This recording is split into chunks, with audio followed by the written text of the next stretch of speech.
Assalamualaikum warahmatullahi wabarakatuh. Kembali lagi bersama saya di Pena Daring.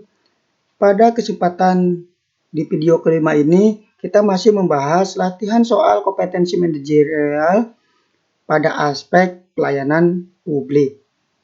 Nah, sebelumnya kita sudah menjelaskan integritas, kerjasama, komunikasi, orientasi pada hasil. Silakan dilihat saja, nanti saya di playlist cantumkan. Nah, sekarang kita lanjut di pelayanan publik.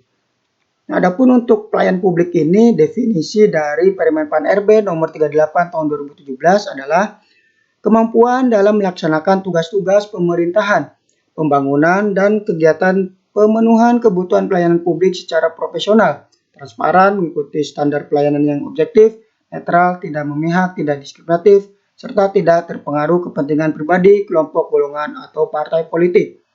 Nah, adapun untuk tipe soalnya nanti dihadapkan pada kondisi yaitu pertama mengikuti standar, supervisi tugas, memanfaatkan kekuatan kelompok, apakah terhadap isu dan pelayanan publik terjamin.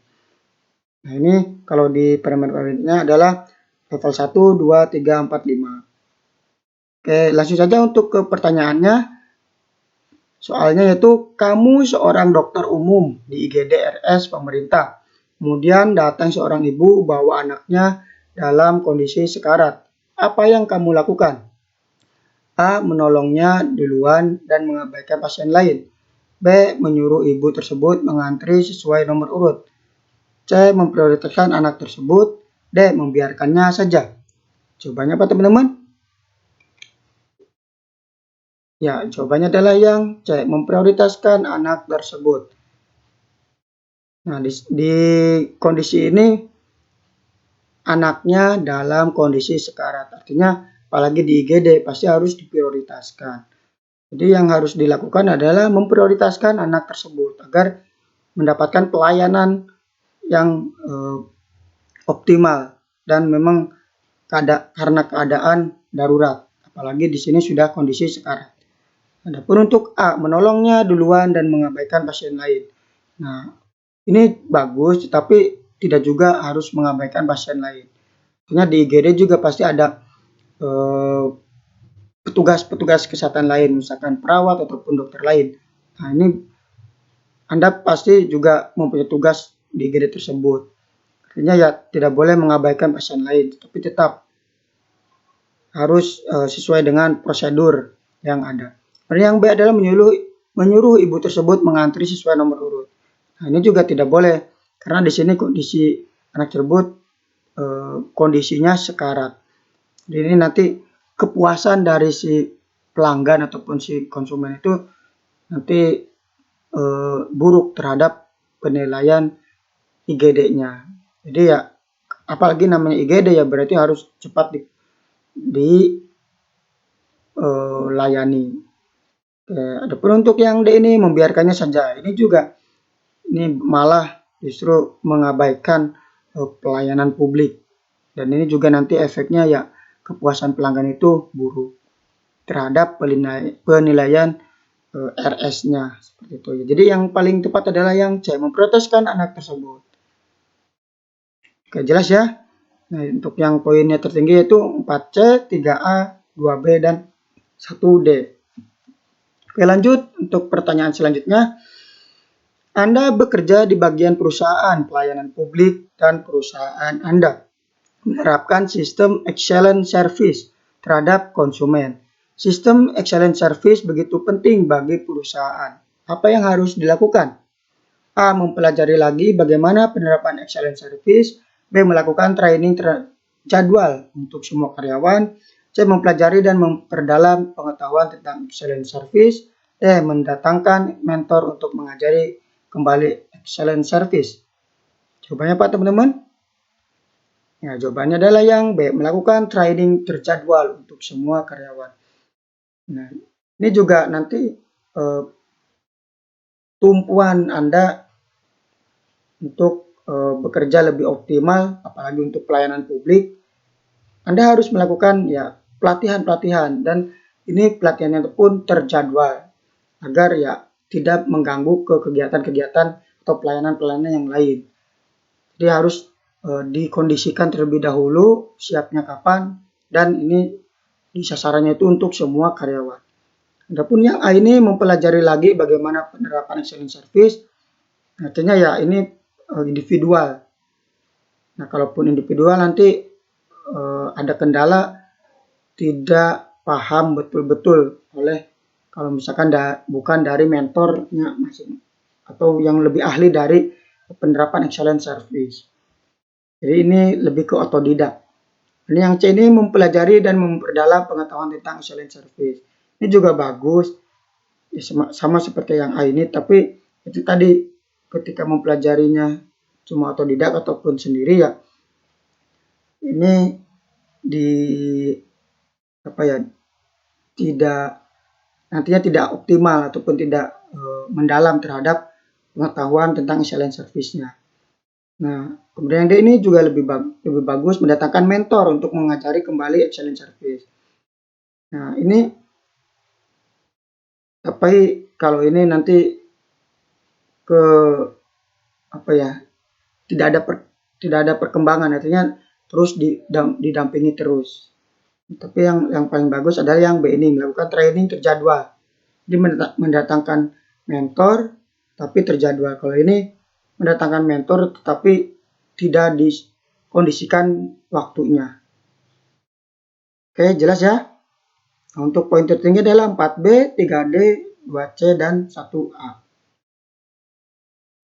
Nah, selanjutnya, ketika Anda menghadapi pelanggan yang terlihat kesulitan mengisi formulir, maka tindakan Anda adalah A. Mengizinkannya untuk membawa pulang untuk diisi di rumah, B. Memintanya untuk bertanya pada pelanggan lain, C. Meminta satpam untuk membantu mengisi formulir, D. Memandu cara pengisian dengan ramah. Jawabannya adalah C. Meminta satpam untuk membantu mengisi formulir. Oke, di sini karena Anda kondisinya itu pasti mempunyai SOP ataupun tugas yang lain dan tidak mungkin memandu secara intens terhadap konsumen ataupun pelanggan yang lain. Bahkan nanti timbulnya kecemburuan terhadap pelanggan-pelanggan yang lain kalau misalkan memandu cara pengisian dengan ramah, yang memandu sampai tuntas ya nanti buang-buang waktu terhadap Anda dan nanti tidak berjalan optimal ke kinerja Anda. Nah, sarannya ya meminta satpam untuk membantu pengisi formulir ini lebih bagus, karena ya satpam juga pasti sudah diberitahu informasi mengenai isi formulir yang secara dasar bisa dipandu oleh satpam. Kemudian yang A ini mengizinkannya untuk membawa pulang. Nah, ini tidak boleh ya. Kemudian yang B ini memintanya untuk bertanya pada pelanggan lain. Nah, bisa saja, tetapi belum tentu pelanggan lain juga mengetahui formulir tersebut. Jadi paling bagus ya bertanya kepada satpam. Oke, jelas ya? Nah, ini untuk poinnya itu 4C, 3D, 2B, dan 1A. Nah, soal selanjutnya. Anda seorang karyawan BPJS. Waktu itu ada seorang bapak yang anaknya sakit keras dan meminta didahulukan pengurusan BPJS-nya. Padahal banyak orang antri di situ. Bagaimana sikap Anda? A. Mendahulukan bapak tersebut. B. Meminta maaf kepada bapak tersebut dan dipersilakan untuk mengantri seperti yang lain. C. Bertindak adil sesuai antrian dan prosedur. D. Menasihati bapak tersebut untuk mengetahui prosedur antrian. Jawabannya adalah yang B. Meminta maaf kepada bapak tersebut dan dipersilakan untuk mengantri seperti yang lain. Ya memang apalagi kalau BPJS ini pasti prosedurnya adalah antri dulu. Dan memang mempunyai prosedurnya tersendiri. Jadi yang lain juga pasti mempunyai kendala atau bahkan kondisinya lebih kritis. Jadi ya kalau namanya BPJS ya berarti harus mengantri, itu prosedurnya. Kemudian mendahulukan bapak tersebut. Nah, ini nanti adanya kecemburuan sosial. Artinya pelayanan publiknya itu konsumen ataupun pelayanan kepada pelanggan yang lain itu pasti akan berdampak buruk seperti itu. Kemudian yang C, bertindak adil sesuai antrian dan prosedur. Nah, ini bagus, mengikuti SOP yang ada di BPJS terhadap antrian dan prosedur. Kemudian yang D adalah menasihati bapak tersebut untuk mengetahui prosedur antrian.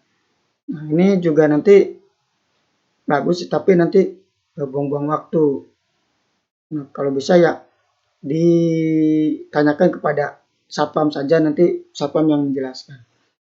Nah, yang paling bagus adalah ya meminta maaf dulu, kemudian mengikuti antrian dan prosedur yang ada. Seperti pelanggan yang lain. Jelas ya? Nih, poinnya yaitu 4B, 3C, 2D, dan 1A. Selanjutnya, Iqbal adalah seorang pelayan publik. Suatu hari tiba-tiba datang seorang ibu yang marah-marah karena pelayanan yang tidak sesuai dan memarahi Iqbal, teman Anda, sampai membentak meja di hadapan umum. Sikap Anda: A. Diam saja karena bukan urusan Anda. B. Menenangkan ibu itu lalu mengarahkannya ke bagian pelayanan. C. Balik memarahi ibu itu. D. Menenangkan ibu itu lalu mengucapkan apa yang dilakukannya menyakiti hati teman Anda. Jawabannya adalah yang B. Menenangkan ibu itu lalu mengarahkannya ke bagian pelayanan. Ini lebih baik terhadap ketika menghadapi ibu-ibu yang marah-marah atau tidak sesuai dengan teman Anda. Karena ya tadi pasti yang namanya di pelayanan publik dengan karakter orang yang berbeda-beda. Dia harus ditenangkan dulu, diarahkan sesuai prosedur di sini, sesuai pelayanannya itu seperti apa, nanti diarahkan ke bagian pelayanan. Nah, diam saja karena bukan urusan Anda. Nah, ini nanti ditakutkan atau memperburuk suasana kondisi. Bahkan nanti di lingkungan antrian ataupun di pelayanannya pun akan ricuh, tidak terkendali. Ini yang C adalah balik memarahi ibu. Nah, itu juga salah besar. Kemudian yang D, menenangkan ibu itu lalu mengucapkan apa yang dilakukannya menyakiti hati teman Anda. Nah, ini tidak boleh dilakukan karena ya sebagaimanapun Anda dimarahi ataupun teman Anda dimarahi ya tetap diterima, tidak boleh membela teman Anda karena disakiti. Nah, itu nanti ya pelayanannya juga akan buruk terhadap kepuasan pelanggan. Oke, jelas ya? Nah, yang poinnya itu 4B, 3D, 2A, dan 1C. Oke, untuk kesempatan kali ini saya cukupkan. Nanti kita next pada latihan soal kompetensi manajerial pada aspek pengembangan diri dan orang lain. Stay tune di Penadaring. Saya cukupkan. Wassalamualaikum warahmatullahi wabarakatuh.